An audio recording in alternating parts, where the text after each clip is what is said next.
আসসালামু আলাইকুম ভিউয়ার্স, কেমন আছো তোমরা সবাই? আশা করি খুব ভালো আছো। আজকে তোমাদের সঙ্গে একেবারে ভিন্ন পদ্ধতির একটা ভিডিও শেয়ার করব। একেবারে অন্যরকম একটা রান্নার ভিডিও তোমাদের সঙ্গে শেয়ার করছি। আজকে আমাদের গ্রামে একটা ধার্মিক অনুষ্ঠান হয়েছিল। আজকে ছিল মহরম, আর সেইখানে মুসলিমদের ধার্মিক একটা অনুষ্ঠান হয় প্রতি বছর। এইখানে সবাই মিলে একসঙ্গে চাঁদা দিয়ে তারপর বাড়ি থেকে মশলা, চাল, ডাল সমস্ত কিছু দিয়ে একটা বড় কড়াইতে খিচুড়ি রান্না করে সবাইকে দেওয়া হয়। এটা খুবই ধার্মিক একটা অনুষ্ঠান। যারা মুসলিম তারা সবাই জানে, যারা জানো না তাদেরকে বলছি। আমি এর জন্য তোমাদের সঙ্গে আজকে জিনিসটা শেয়ার করছি।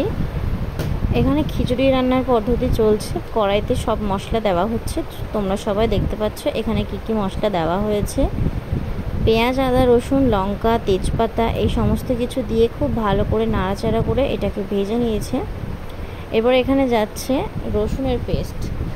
যেহেতু অনেকটাই রান্না হবে, পরিমাণটা একটু বেশি, সেই জন্য সমস্ত মশলার পরিমাণও একটু বেশি করেই লাগছে। রসুনটা দেওয়ার পরে আরও খুব ভালো করে নাড়িয়ে চাড়িয়ে ভেজে নিতে হবে কিছুক্ষণ। এই অনুষ্ঠানটা প্রতি বছরই আমাদের এইখানে পালন হয়। প্রত্যেক বছর এই একই জায়গাতে সবাই মিলে একসঙ্গে খুব মজা করে রান্নাবান্না করা হয়। তারপর সন্ধ্যার টাইমে সবার বাড়িতে বাড়িতে এই খাবারটা পৌঁছে দেওয়া হয়। এটাকে তাবারক হিসাবে সবাই খেয়ে থাকে, কারণ খুব সুন্দর। এই খিচুড়ির কিন্তু স্বাদটা একেবারেই অন্যরকম হয়। বাড়ি খিচুড়ি থেকে কিন্তু এটা একেবারে আলাদা। এখানে দেওয়া হয়েছে এবারে আদা পেস্ট। এরপরে এগুলোকে খুব ভালো করে নাড়াচাড়া করতে হবে। কাঁচা লঙ্কা এখানে দেওয়া হয়েছে পরিমাণ মতো। এখানে আরও কিছু মশলা অ্যাড করতে হবে, সেগুলো আমি তোমাদের সঙ্গে শেয়ার করছি। যারা তোমরা রেগুলার আমার ভিডিও দেখো তাদের উদ্দেশ্যে বলছি অনেক অনেক ধন্যবাদ আমার ভিডিওগুলো দেখার জন্য। আর যারা কমেন্ট করছো তাদেরকেও আমি সাপোর্ট করব।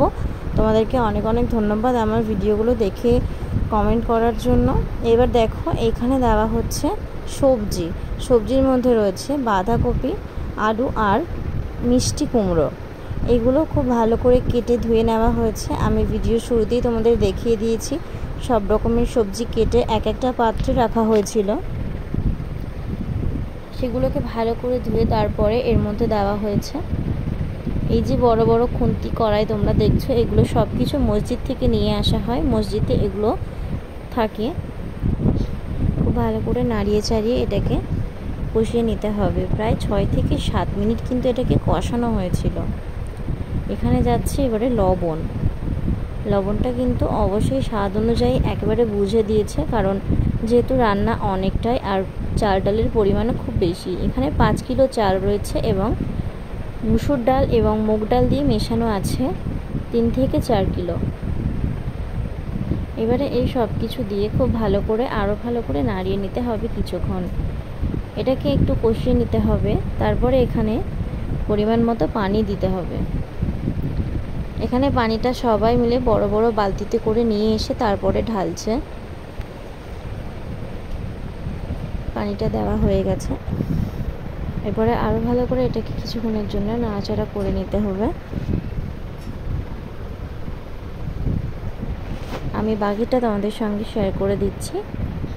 দেখতে পাচ্ছ এখানে ঝোলটা দেওয়া হয়ে গেছে। এবারে এর উপরে যাবে সমস্ত রকমের গুঁড়ো মশলা, শুকনো লঙ্কা, হলুদ, জিরে, ধনে, মিট মশলা সমস্ত কিছু এখানে দেওয়া হবে।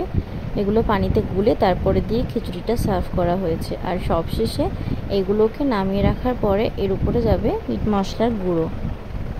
ভিডিওটা ভালো লাগলে অবশ্যই লাইক করে দিও। আশা করছি আমার রান্নার চ্যানেল নতুন তোমরা এসেছো, এখনই সাবস্ক্রাইব করে চ্যানেলটা পাশে থাকো।